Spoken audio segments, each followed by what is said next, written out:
Comment la colère peut gâcher ta vie et aussi comment construire sa maison avec sagesse. Tout ça avec les proverbes du roi Salomon.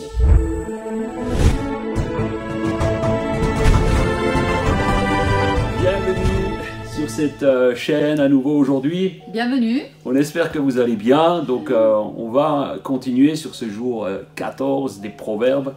Et on espère que cela vous fait beaucoup de bien. Si ça vous fait du bien, mettez-nous un petit pouce bleu, ça nous fait toujours plaisir. Oui. Et nous, ça nous fait du bien, en tout cas, de passer ce moment ensemble. C'est une grâce de savoir que vous êtes avec nous. Oui. Alors, est-ce que tu es prête à lire aujourd'hui? Allez, allons-y. Vous êtes prêts? Vous avez vos Bibles? Allez, on y va. Alors, une femme pleine de sagesse construit sa maison, mais celle qui est insensée la renverse de ses propres mains. Celui qui se conduit avec droiture respecte l'Éternel, mais celui qui suit des voies perverses le méprise. C'est par ses propres paroles que le sot est puni de son orgueil, mais les paroles des sages sont leur sauvegarde. Là où il n'y a pas de bœufs, les greniers restent vides, alors que leur vigueur assurerait des revenus abondants. Ouais. Un témoin fidèle ne ment pas. Qui profère des mensonges est un faux témoin.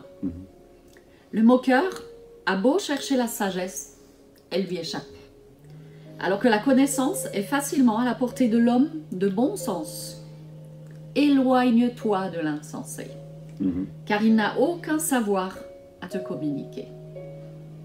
La sagesse de l'homme réfléchi lui fait discerner sa voie, mais la folie des insensés les égare. Réparer un tort. Les insensés s'en moquent, mais les justes manifestent de la bonté. Le cœur connaît son propre chagrin et personne ne peut partager sa joie. La maison des méchants sera détruite, mais la demeure des justes sera florissante. Je vois qu'on commence ce passage avec la maison et on le termine avec la maison. Oui, c'est vrai. Donc on voit à nouveau là que respecter l'Éternel, oui. C'est la base. Le respect de l'Éternel, c'est celui qui est droit à ce désir de respecter l'Éternel. Et en fait, on voit que si nous construisons notre maison avec sagesse, c'est-à-dire la maison, c'est pas juste la maison physique, mais c'est nos relations, c'est la maison sur notre lieu de travail, nos familles, nos enfants. Nous avons besoin de construire avec sagesse toutes choses. Et si nous honorons l'Éternel, nous savons que c'est une réalité. Et en fait, nous voyons que même, il est dit, le sot est puni de son orgueil. Oui, oui, l'orgueil, encore une fois, nous en avons parlé hier, encore une fois, l'orgueil revient toujours à la charge.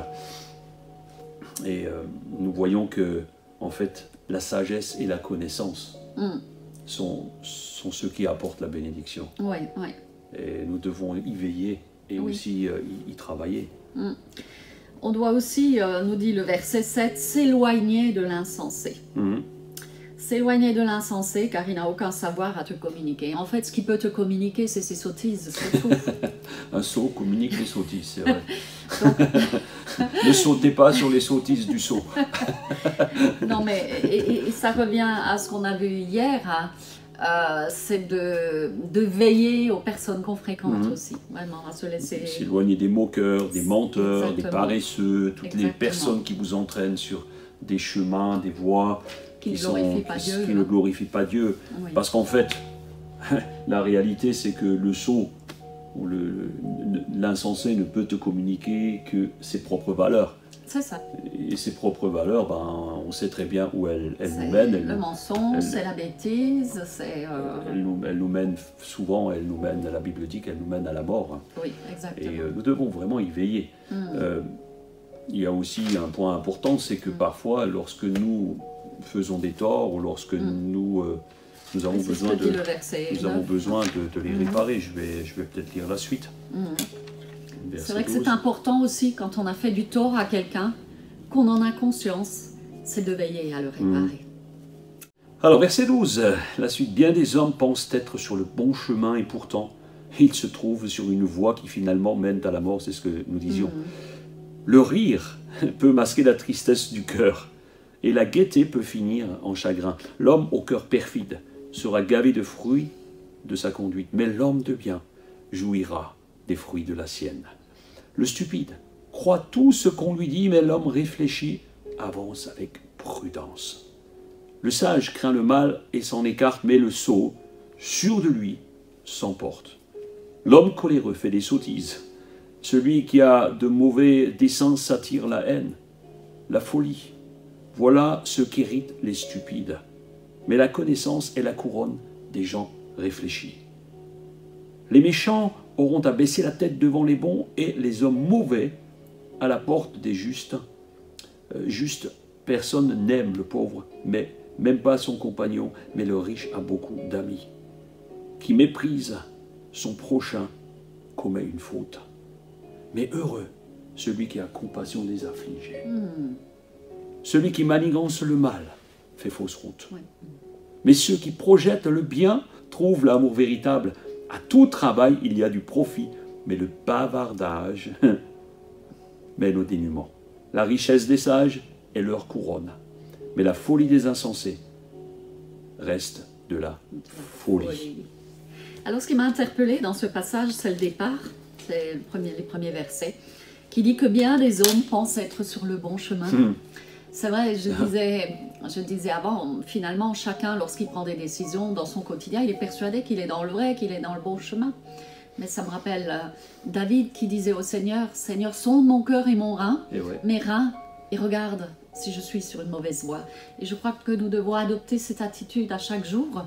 On appelle ça la sagesse aussi. Et révérer le Seigneur, c'est lui demander, « Seigneur, où est-ce que j'en suis? Montre-moi. » C'est vrai que beaucoup pensent être sur le bon chemin, mais il est dit là aussi que le rire, eh bien, parfois cache la tristesse. Que, en fait, à nouveau, nous voyons que on récolte ce que l'on a semé.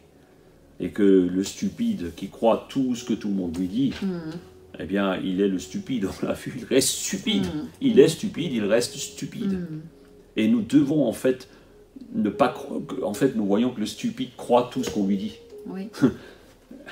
Aujourd'hui, nous avons ce privilège d'être sur Internet, nous avons ce privilège de vous partager aujourd'hui la vérité de la parole de Dieu, que nous pouvons appliquer, pas comme bon nous semble, mais comme Dieu le voudrait. Mais nous voyons tellement de sottises circuler sur les réseaux sociaux, je n'accuse personne, je ne jette la pierre à personne, mais il y a tellement de sottises qui sont diffusées, même des messages parfois qui sont tronqués. L'Internet, son meilleur et son pire.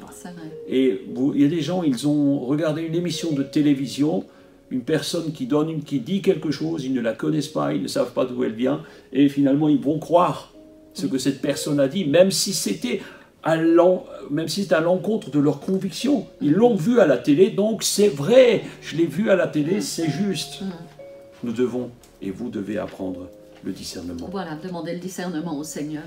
Et il est dit aussi que l'homme coléreux fait des sottises. Là aussi, nous devons apprendre à maîtriser, à gérer la colère. La colère ne vient pas du Seigneur. Après, il peut arriver qu'on soit fâché à un moment donné.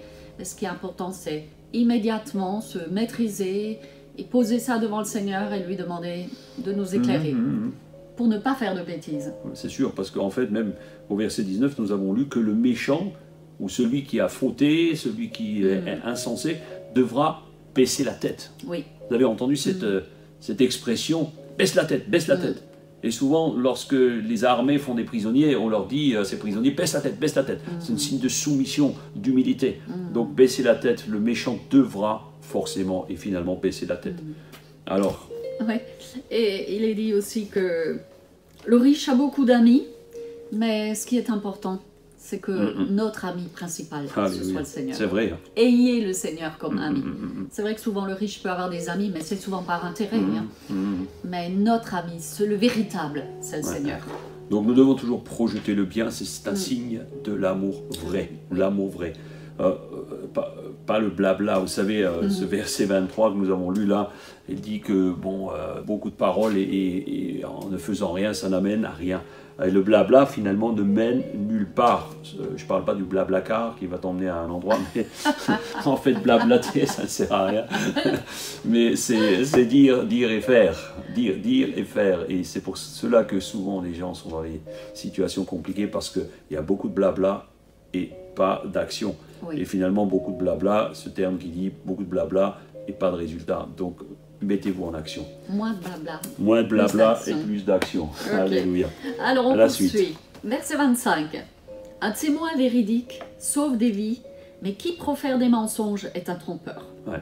Celui qui révère l'Éternel possède une solide assurance, et il sera un refuge pour ses enfants.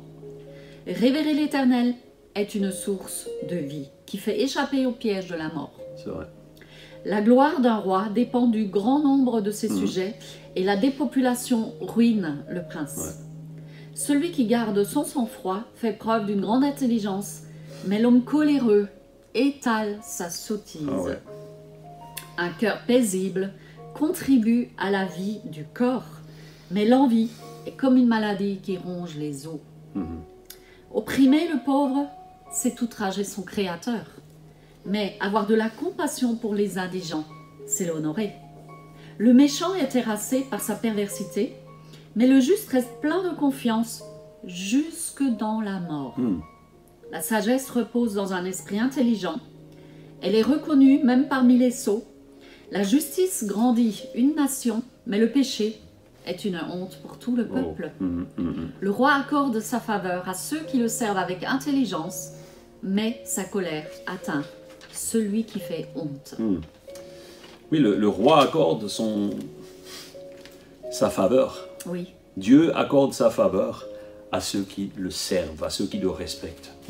Tel un roi peut couvrir de trésors et de titres et de médailles, tout ce que vous voulez, tel Dieu peut honorer ceux qui le servent et le respectent. Et nous allons tout à l'heure prier pour notre nation de France à la fin. Le verset 25 nous montre qu'un vrai témoin peut sauver une vie. Oui. Et le faux témoin, finalement, aussi peut donner la mort. Peut mettre quelqu'un à mal et voire amener la mort. Oui. Donc vraiment, soyons toujours attentifs à ne pas être des faux témoins. D'ailleurs, c'est un des commandements. Exactement. C'est un des commandements que le Seigneur nous a donnés. Et il est également dit que celui qui garde son sang-froid fait preuve d'une grande intelligence. Gardons le sang-froid. Le sang, ça m'a inspiré tout simplement la maîtrise de soi, qui est un fruit de l'esprit, et nous devons y aspirer, à porter les fruits de l'esprit. Donc, gardez notre sang-froid en toute situation. Ne laissons pas la colère sortir. Ne soyons jamais dans la réaction. Soyons dans l'action, c'est-à-dire une action réfléchie, méditée. Même des fois, suite à un problème qui est arrivé, une mauvaise nouvelle, ne soyons jamais dans la réaction. Prenons un temps avec le Seigneur et après soyons dans l'action plutôt. Ne pas être dans la réaction, eh bien cela amène à un cœur paisible. Oui, voilà. Nous l'avons lu, il y a un cœur paisible. Et un cœur paisible, eh bien, amène et contribue à une santé physique aussi. Oui. Santé mentale, santé physique, santé spirituelle. Un cœur paisible fait toutes ces choses. Et voilà, donc pour aujourd'hui, nous arrivons à la fin. Avant de prier, on voulait vous remercier pour votre fidélité. On voudrait vous bénir et tout simplement vous dire que ces proverbes sont d'une source inépuisable pour nous inspirer et pour nous bénir. Merci à vous d'être là. Et simplement, je veux prier. On va prier juste pour notre pays, pour ceux qui nous gouvernent. Seigneur, merci de nous garder toujours dans l'humilité. Nous te remettons notre nation de France. Et tu vois toutes ces personnes qui sont dans la détresse aujourd'hui, certains qui sont malades, qui sont sur des lits d'hôpitaux, beaucoup de familles en deuil. Eh bien, nous te les remettons et te prions pour que bien, tu donnes à nos dirigeants de prendre les bonnes décisions. Qu'ils ne prennent pas des décisions au hasard, mais comme ta parole nous le dit, notre Père qui est aux cieux, que ton règne vienne. Nous prions maintenant pour que ton règne vienne. Tu inspires, Seigneur, tous nos dirigeants, selon ta parole, selon tes commandements, à prendre les bonnes décisions. On vous dit à demain. C'est terminé demain. pour aujourd'hui. C'est déjà terminé. On a hâte de vous retrouver. On vous aime. Prenez soin de vous. Prenez soin de votre âme. Ciao, ciao. À demain. À demain.